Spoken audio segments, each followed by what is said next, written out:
Hello, I'm your host, Mike Gelb, and this is the Consumer VC podcast brought to you by Propeller Industries, the leading strategic finance and accounting partner for venture stage companies. On this show, we discuss the intersection of venture capital and consumer innovation. If you're enjoying this show, please subscribe on YouTube or wherever you're listening, Spotify, Apple. And if you want the full experience, I highly recommend checking out the newsletter at theconsumervc.com. You'll receive all the latest fundraising updates. You'll also receive every time a new episode drops. It's great. That's at theconsumervc.com. All content and episodes are for informational and entertainment purposes only and is not investment advice. I am delighted to have on my friend Amrit Richmond on today's episode.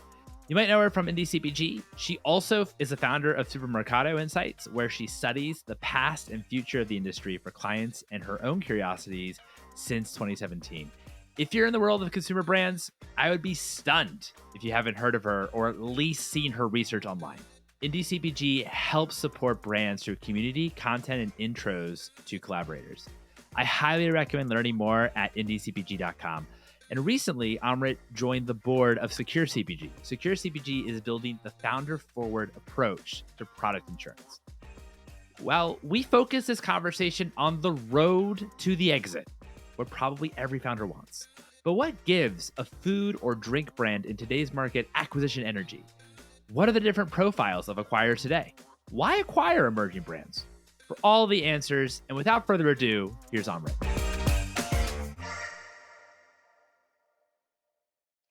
Amrit, thank you so much for joining me here today. How are you? You're welcome. I'm good. How are you? I'm doing great, thank you. So you've produced incredible research, and I love all of your all the posts that you create that I think is so helpful for founders and folks, particularly in the in the CPG industry. And I know that we were talking last fall about acquisitions and how maybe the acquisition landscape has changed over the past few years, and thought we had an awesome conversation, and so really excited to kind of dive into this more on this episode.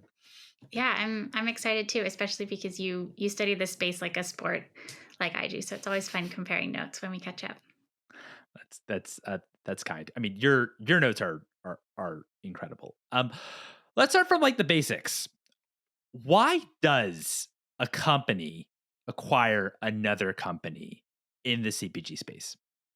Sure. I think the thing that's changed the most is acquiring something for an opportunity versus a threat. In the past, if we look at some of the first acquisitions in the better for you space, like an Annie's mac and cheese or kettle chips, the people that acquired them had similar products, but these were the organic, slightly healthier versions of them. And those brands are still on the shelf. I think they're great case studies. But now it's more about acquiring an opportunity. Maybe the brand has access to a new customer base or a way to engage with that customer base that the corporation just doesn't have the expertise around.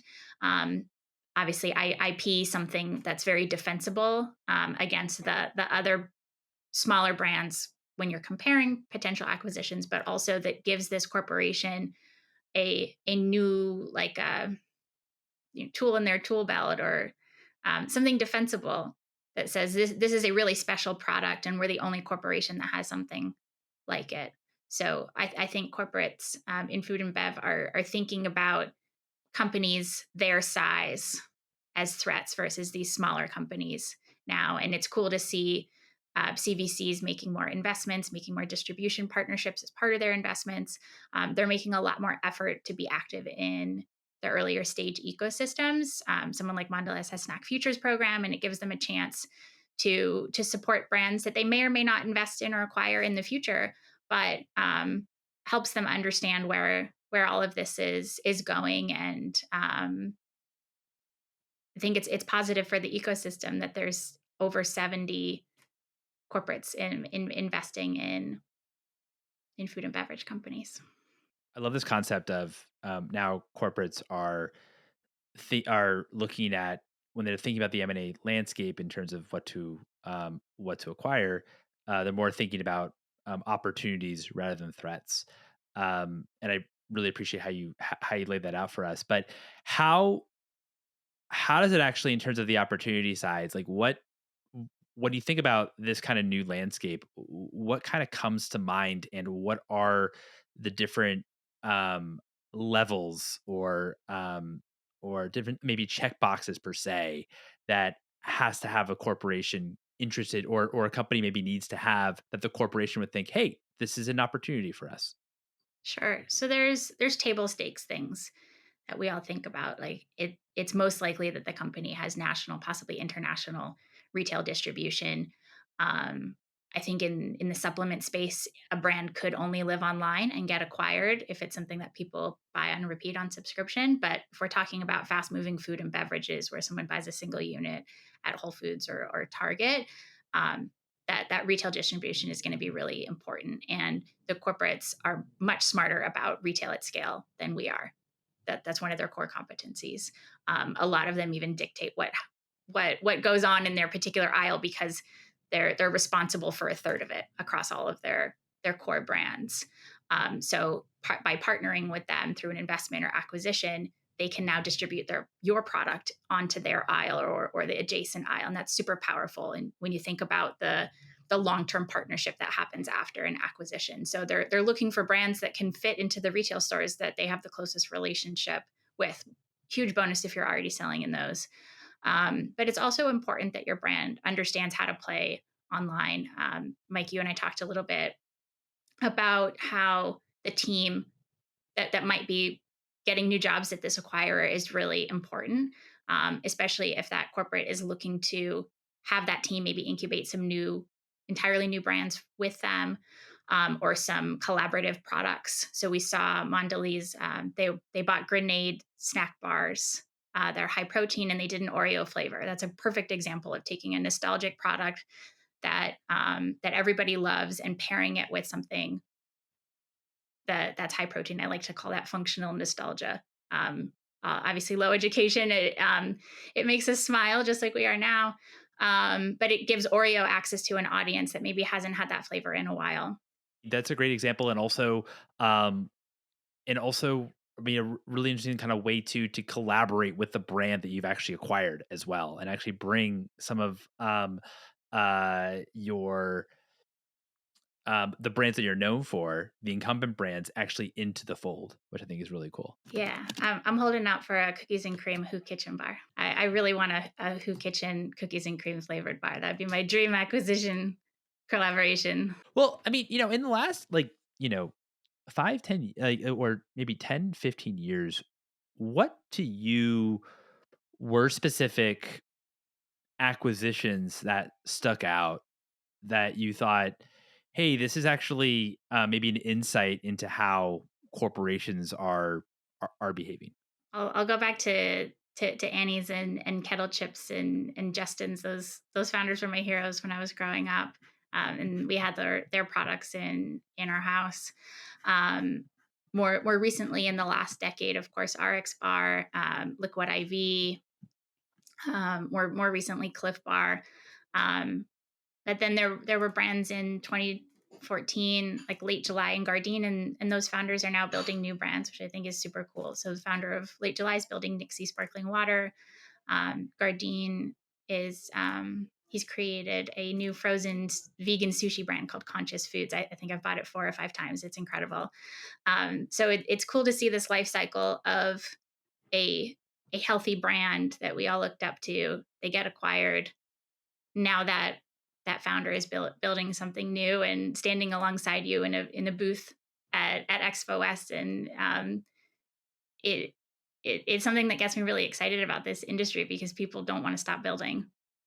Yeah, no, that's awesome. I think how also in your mind, because obviously, like, a lot of brands, the part of the goal or is to be acquired. I know that, yeah, I'm sure you talk to many brands that they kind of say um that the goal is for an acquisition down the line.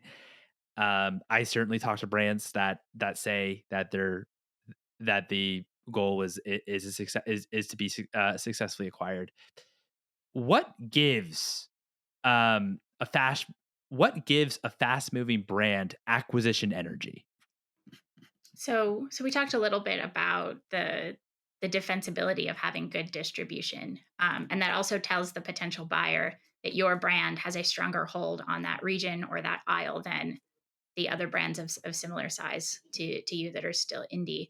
Um, of course, a mass appeal product platform. I talk a lot in my content about low education, low priced products, and low price doesn't mean $1.99 for a soda. It just means this is a price that people can add to their cart, ideally every time or every other time they're at the grocery store. I've also written a lot about the connection between a customer listening to a song or having a favorite band and the products that they buy at the grocery store. You want people to kind of listen to your snack or your beverage on repeat. You want them to tell their friends about it, whether it's on Instagram or in person. But even if they tell nobody about it, if it's just this secret connection that they have to your product because it aligns with their fitness diet, um, and they're angry when you're out of stock at the store, that's a that's the kind of energy that you need to get acquired. And when you can do that, sometimes you can do that with even in your third year of business. If you can keep up that connection with your customers, what you launch next, kind of like launching your next album, they're going to trust it, they're going to want to buy it, they're going to listen to it, they're going to want to eat it. But that trust takes time. One of my favorite brands is Bonza. I love their pasta. When they launch pizzas, I bought those. Haven't tried the waffles yet, but I know they're going to be good because I like the taste and texture and nutrition panel of their other products. So they've done that trust consistency really, really well. Yeah, no, I mean, I also, I love Bonza too. I think also their mac and cheese is incredible. It's so good. How do you define and think about um mass appeal, for example? And and if a brand actually does have mass appeal within your research.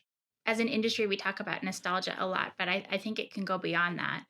I like to think about functional products as how does it fit into someone's day? Does it help them wake up? Does it help them get through that slump right after lunch? Is it something that they relax with in the early evening? Can they share it with friends? Does it help them sleep? There's 4 or 5 moments in someone's day that your product should fit in at least one of them. So going back to Bonza, most of their products were lunch and dinner oriented. Now they have waffles. Their customers could be eating their product more than once a day, and that's part of the appeal factor for me. Part of that is also low education or as low as possible. If you see something for the first time at a store, even if it's in the yogurt aisle, but you have no idea what that yogurt is made out of, that's a problem. And it doesn't mean you can't build a successful business or that you won't get acquired. It just means that you're going to get less turns on the shelf and you're going to have to do more demos and spend more on the Instagram ads and marketing versus using ingredients that people understand. At the same time, over the last year or so, I've seen brands put more emphasis on the flavor of their products in the front and the function in the back. I've had some sodas where I looked on the back and I read that there was magnesium in it and I didn't know. And I was relaxed, I was happy, but it wasn't so. In your face, or like that was like the main kind of selling point, that there was magnesium in the beverage. Yes, and honestly, it was delicious, and I would drink it again, but they sold me on the flavor of it first. So to me as a CPG strategist, they want to appeal to as many potential customers as possible versus saying only drink this when you're stressed.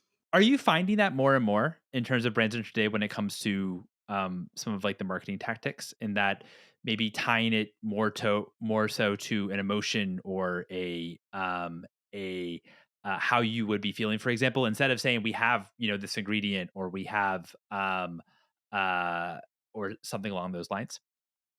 Yeah, and earlier, like 2019, 2020, we were seeing a lot of focus on this product is for you if you're stressed. And now it's much more focused on calm. Recess has done that really well. They don't remind you why you're drinking it. They just invite you into their world.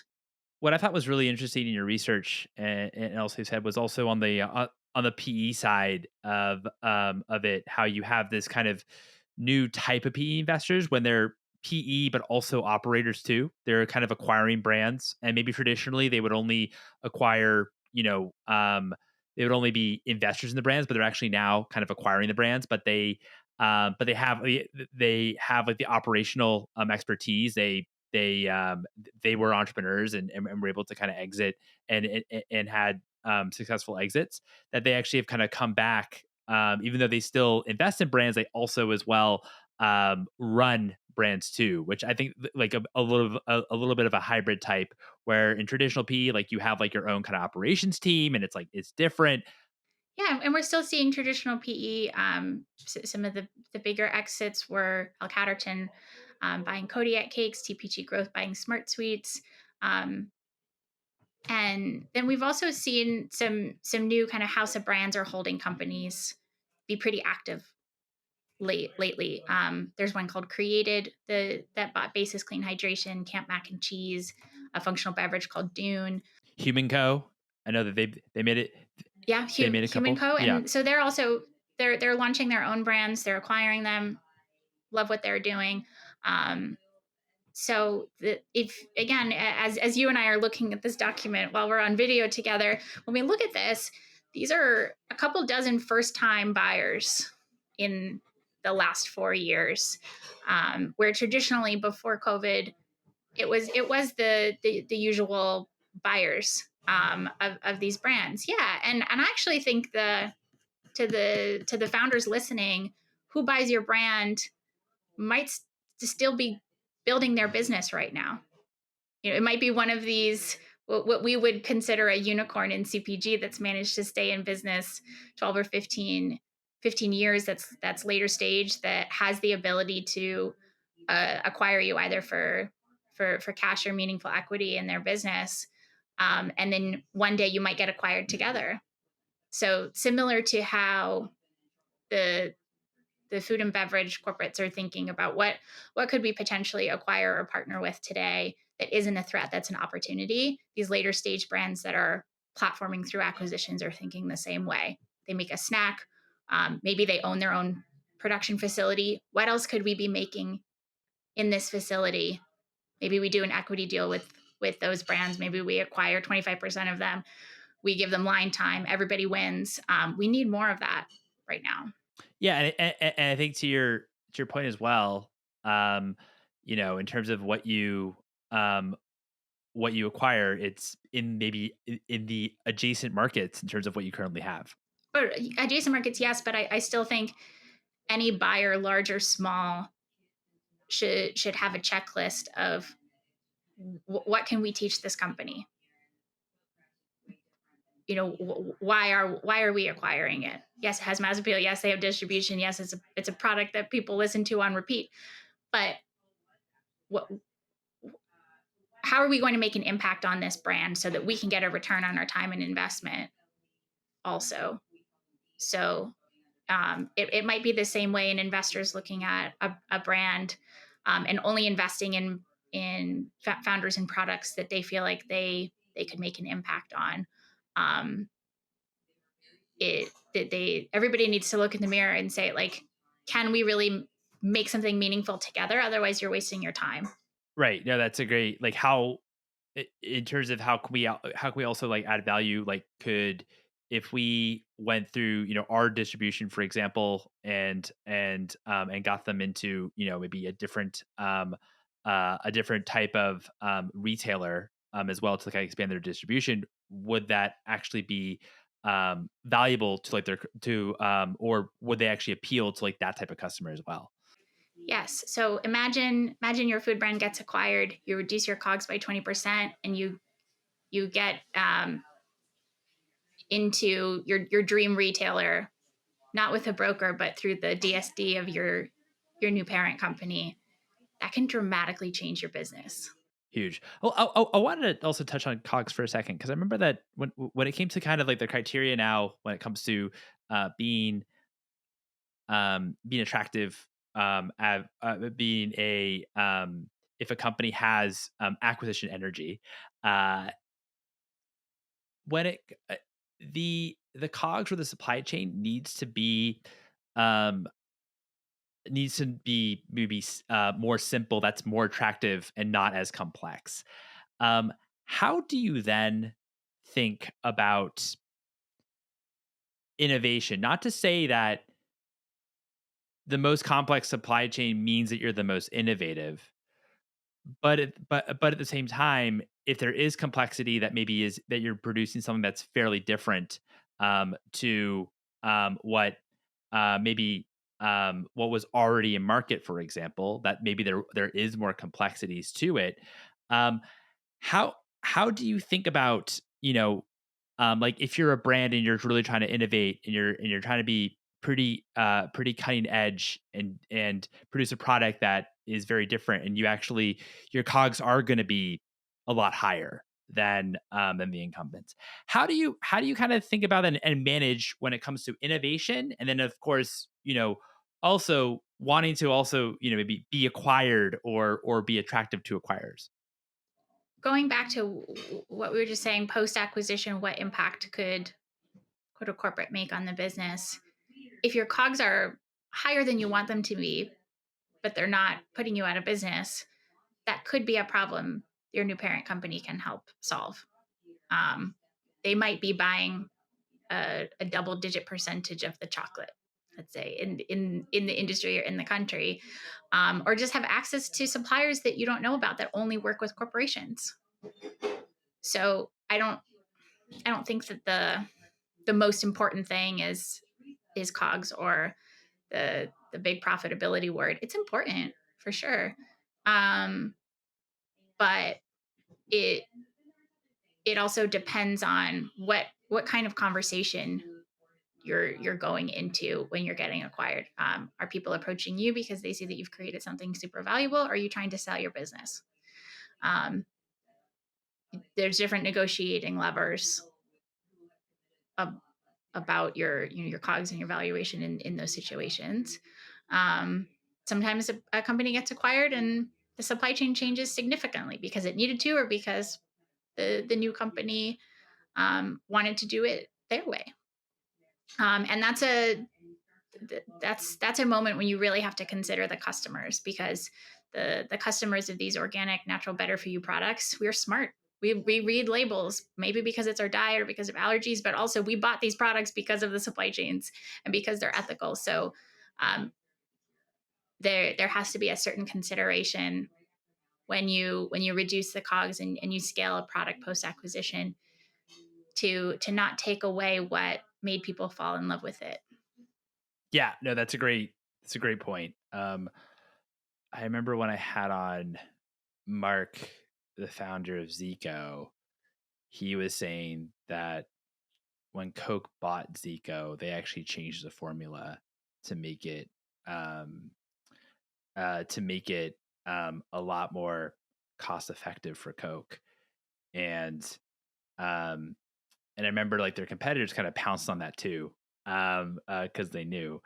And so I think that also when you do get, acquired, I think that it's also important to know as well, um, if the product would actually change too, right? And making sure that if you obviously believe in the product and you obviously built the product, and making sure that that is still kind of consistent in terms of the ethos of the country, of the company that you originally created.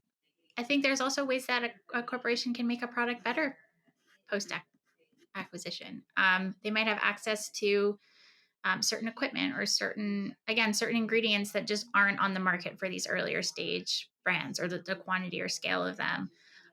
They might have incubated an innovation that no one knows about, and they launch it through this younger brand that they've acquired, because that brand can play in retailers and spaces that maybe they're not in. also. So again, going back to that value exchange, when you're either you're working towards an acquisition, you're looking at people who might acquire you, really think about who can add value and who would benefit from what you've created versus who has a product exactly like my chip or my chocolate bar or whatnot. To say, hey, like, hey, potential acquirer, together we could be more defensible in the market, and here's a slide or two about what our product roadmap is if we were to partner up in this way. If any of this resonates, this could be a really great path for both of us. um so that alignment is really really important, and I think understated when founders are putting together that um, M&A history slide in their fundraising decks. I love helping friends and founders with those. You guys can reach out if you just want a quick list of acquisitions in your space. Um, there should be some wild cards on there to say this corporation um, is diversifying outside of what you might expect them to acquire or partner with with certain brands. I want to get close to them. Do you potential investor know that corporation? Did any companies in your portfolio sell to that corporation? Because I really really want to work with them, and kind of reverse engineering how you might get in touch with some of these buyers, or just better understand them. If that's really your goal, I think it's better to have a wish list in mind versus saying my goal is to get acquired one day, and I'm not really working towards a specific company or specific type of company, if that makes sense. This episode is brought to you by Propeller Industries. If you run a high growth business and you're focused on profitability, extending your runway, and improving your operational efficiency, you probably need a finance and accounting whiz that will grow with you. Well, instead of hiring someone full time, what would be cost effective is working with Propeller Industries. Propeller Industries is a leading strategic finance and accounting partner for venture stage companies and has partnered with over 1,000 startups and high growth businesses across consumer products, consumer tech, and enterprise. Some of the brands that they've worked with are Liquid Death, Olipop, Hims, Farmer's Dog, Away, MoviePass, and Giphy. Propeller also provides specialized support for fundraising and M&A with transaction advisory services. Propeller's TA team of former investment bankers and investors can step in on more of a project basis when pursuing full-scale financing and M&A. There's a link to Propeller Industries in the show notes if you want to learn more information. In terms of actually creating the wish list, right? If you're a brand and you're looking to get acquired, or maybe this is down the line, right? But maybe you have your wish list in terms of who you would love to acquire a brand. How do you create that wish list, and maybe what are some of the what should be like your own criteria for that wish list, and maybe what can brands get wrong? For my clients and my own curiosities, actually, I want to write a book one day about the history of food and beverage in natural products. So this is a lot of ongoing research, but I've built a model that shows me the the grocery aisles or attributes of products that corporations have the most concentration in, but also what we might consider to be their blind spots. So something like, let's say they're historically a pantry oriented corporation. My column for pet acquisitions is irrelevant. I hide it when I'm looking at that corporation's history, because they're, unless it was a food topper for pets, it's really unlikely that they're going to acquire a pet product. But I try to think about, okay, they've made a lot of sauce acquisitions or seasonings. I think about like what else might be in that basket, or what else is in that aisle, because again, these corporations have really strong relationships with the big retailers and their aisle. If you go down the pantry aisle, look at how many facings Campbell Soup has. Obviously they're smart about soup, but they've been growing into other areas through acquisitions as well when you think about getting dinner on the table fast. What else goes with soup? Crackers. They have a lot of chip products now too. It makes sense. These things taste good together. Um, so because and these buyers, large and small, are also thinking about their portfolios in these ways. They don't need another soup. They need things that that again play well with them because they want to have a stronger connection to this customer also. And if you think about the that relationship between musicians and consumers, or Apple Computer and their customers, um, there are families that have grown up multiple generations eating some of these products. So if a big corporation puts their kind of stamp of approval on something that's new-ish at a Walmart, they're going to trust it also. If they see it in the Super Bowl ad, or they see a celebrity is now endorsing this food product through the acquisition, these are all recipes for getting consumers to trust the products. And I think at the same time, I think these corporations are smarter than people think that they are. I mean, if you want to study what stays on the shelf, just go down those aisles at Target. We can learn a lot from these classic, nostalgic, new Americana type products. Um, Beyond the inspiration to what to better for youitize. Let's look at their sales data. Let's look at their advertising history over time. Let's look at why my mom and I and my grandma love the same can of soup, which is a true story. So it's that's a multi-decade generational connection to a product. I think that's the ultimate acquisition energy.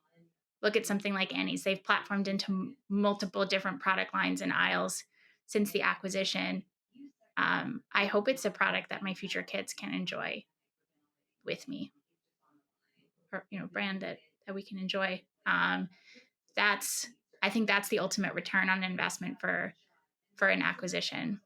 Yeah, I mean, those are excellent examples. I know, like, another example that you pointed out too when we were talking earlier as well, that really stuck out to me was like Kellogg, for example, buying RX Bar. Where, like, why would Kellogg, not they wouldn't, but why would they buy for say, for example, like another cereal? It's more of like a breakfast bar that's kind of adjacent to them, but still, you know in that same it's a different maybe use case for a person to, one person might have cereal and the one might have a bar if they're on the go. So it's also thinking about that if you're a founder, you're looking for acquirers of, okay, maybe this acquire is predominantly known for these types of products.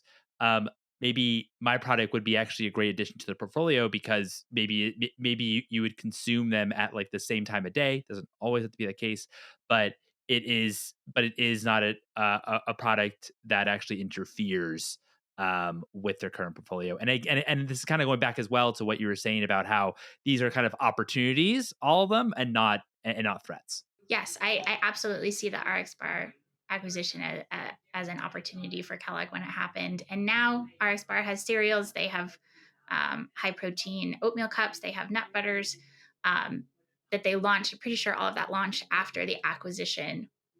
So um, and and of course it's still in business. It's at airports. It's everywhere. And I'm pretty sure that that's in part to the scale that Kellogg's distribution can bring to their portfolio of brands.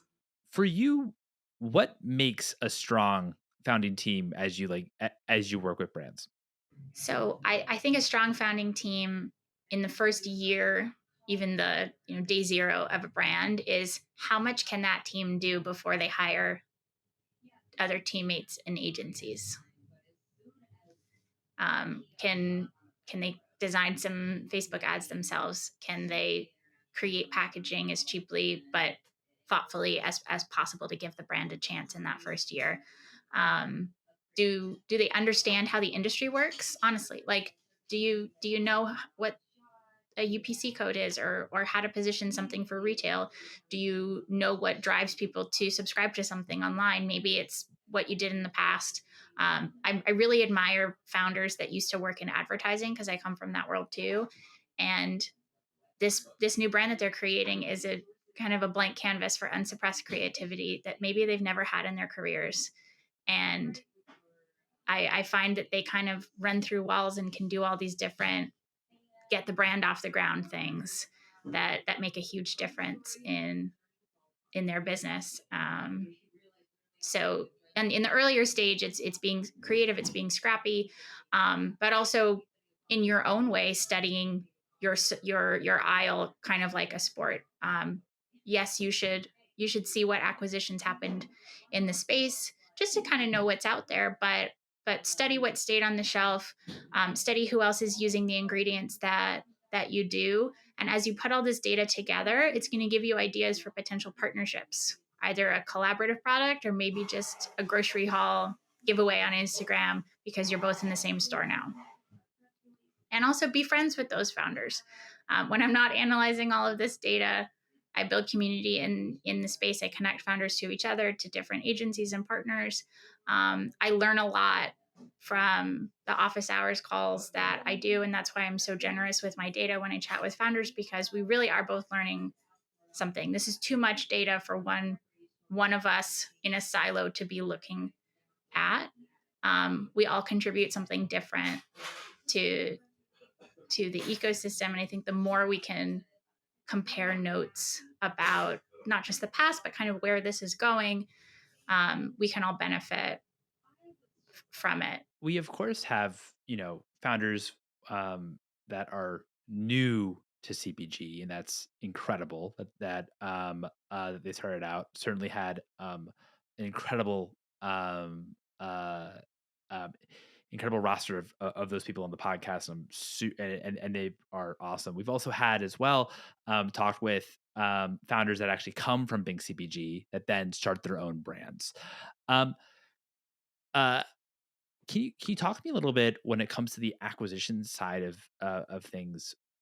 W- Um, Maybe like an advantage of working in big CPG prior to starting a business.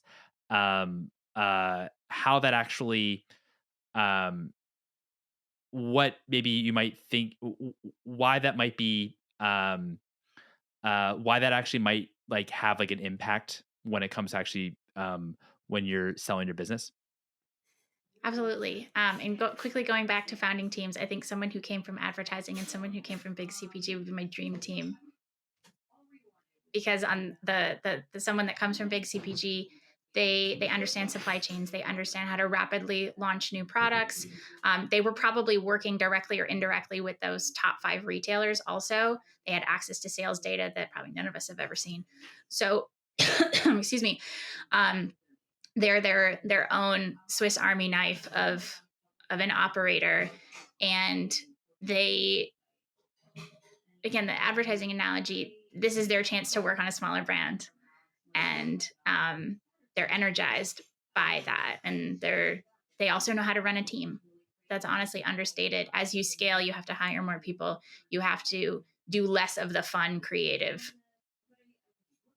stuff, or you hire people to do everything else, and you're the chief vision officer of your brand. And I think that's beautiful too, if that's what you're able to do at scale.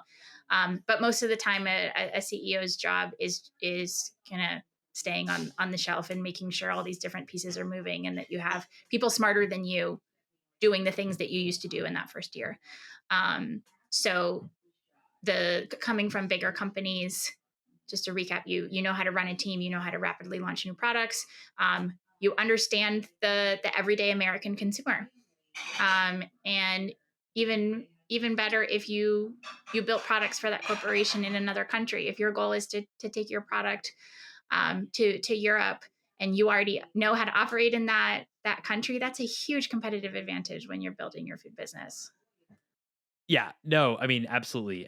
I think also too, like if you're coming from big CPG, not as well that and certainly many founders have that learned this, but you probably have an idea in terms of manufacturers, potentially maybe you also have you maybe also you understand price in terms of how much you're paying on your cogs, and as well as also on the price side in terms of selling your product in retail, you probably understand that too extremely well. So And on this note, we were talking earlier about repeat founders. I'm also starting to see more operators that were able to participate in an acquisition, and now they're becoming founders.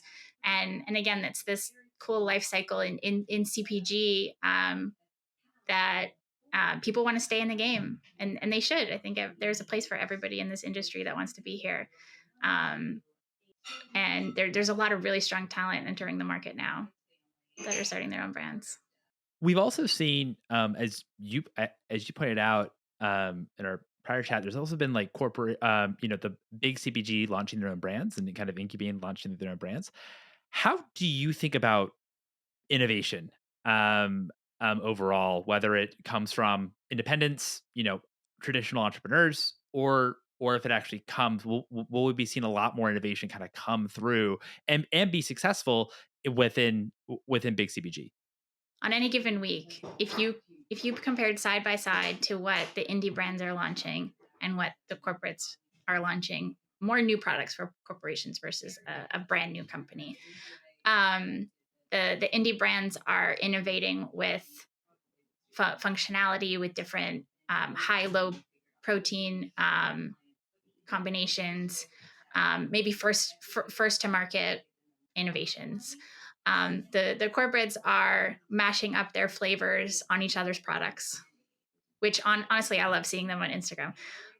But it's a different kind of innovation. So we talked a little bit about Oreo collaborations. We've seen it happen with Girl Scout cookies a lot. My most favorite um, corporate product is the Flintstones cereal, because it started as a cartoon and then they had Flintstones vitamins, and they have even Flintstone sneakers now. But they've kind of platformed this brand into all these different aisles, and it's the same cereal flavor. I think that's how corporates think about innovation. How else can we take this flavor that hasn't changed in 20 years? Yeah, yeah. This flavor that people trust for the consistency of it versus the functionality of it. What else can we put this on? Can we put it on waffles? Can we put it on ice cream? I think I mentioned. Can we put it in an energy drink to appeal to a whole new audience, um, versus the functional products that the indie brands are launching. A lot of indie brands also bring to market healthier versions of products that they grew up with that aren't junk food nostalgia. So I love global flavors. I'm really into Korean food right now in the house. Sauces. I've ordered Sobo Foods dumplings 4 or 5 times. So there's a lot of flavor innovation that's more global coming from the younger brands versus what else can we put Flintstone cereal, the Fruity Pebbles on today. Yeah, that's a great point. Like how can we, from the corporates, like how can we actually stretch this brand to new levels and almost like license it out per se, like the flavor into like different products. Yeah, I'm super fascinated when two corporations merge flavors or products for these collaborations that you wouldn't expect them to be friends, but they came together for the sake of nostalgia and the headline, and it worked. It works. Honestly, like um, surprise and delight is really understated. Things don't have to be complicated for them to fly off the shelf, but they do have to taste good, because for someone to buy it the second time, it taste really does matter. But sometimes people buy things just for the packaging that these bigger companies put out, if it's a limited edition or if it's collectible in some way. I have a whole wall of my favorite beverage collaborations in our kitchen. They're empty. I enjoyed them, but I still they inspire me to look at. Yeah, no, you did. You did. I think that, and it makes it a lot. broader in terms of what the definition of innovation is, right? From like the indies versus like the corporates, and also how the corporates are leveraging the tastes that they already have, the flavors they already have, and actually be able to put those on other products, and also do some interesting collaborations. Yes, and what's also been really fun to watch is a company like Hidden Valley Ranch and Truff. If anybody's listening and can get me a bottle from that archive, I'd love to try it because I know it's sold out. But how fun is that? That those two companies can come together for the sake of a collaboration and create a flavor that maybe someone's remixed on their plate for their pizza with two different sauces, but um, come together, and it's not necessarily an investment or an acquisition or anything like that. It's just one of them reached out to each other. I don't know who, um, and they said let's make something fun that tastes good, that's collectible, that's headline worthy, um, that that again that surprises and delights people in a different way than if a hot sauce brand came out with their own ranch flavor on their own versus a collaboration. We trust the consistency of Hidden Valley Ranch. I saw them do a chili crisp. They did a lip balm with Burt's Bees. A lot of people don't realize that Burt's Bees and Hidden Valley Ranch are both owned by Clorox. So that's actually two acquisitions collaborating, which is also fun to watch. I saw that happen with Kellogg Morningstar Farms and Eggo, which was also one of their collaborations. They have a plant-based waffle sandwich too. So post acquisition innovation might be, let's pair up these companies that we acquired together because customers trust both of them. Yeah, that's a great point. I mean, another way in terms of how you can actually um, how you can add value, and also a way too that for, let's say, post acquisition, that it is the younger brand too, that might have a different audience to the other brand. It's a great way to kind of introduce that brand um, to one of the um, long-standing brands as well, and vice versa. Yes, staying relevant again, like a musician, decade over decade is not easy. You have to keep putting out new products and albums and these different partnerships and flavors and things. I think they keep us talking about these corporations. I don't think it's to necessarily drive sales, but it keeps them top of mind. So the next time you're at Target, you might reach for that nostalgic product that you haven't had in 5 or 10 years because of that collaboration that you saw. They're also kind of like an ad. You need to see things multiple times to either remember them or try them for the first time. So these partnerships between corporates and younger companies allow them to um, again talk to audiences that maybe they haven't spoken to in a while or that have never tried their product. Yeah, no, that's great, really great points. As we're wrapping up here, what is one trend that you believe is underappreciated right now? I think low sugar is under appreciated in the impact it has on someone's life and Americans collectively. The more sugar we can remove from the diet, the healthier people will be. And it's not a cute trend or a fad or anything like that.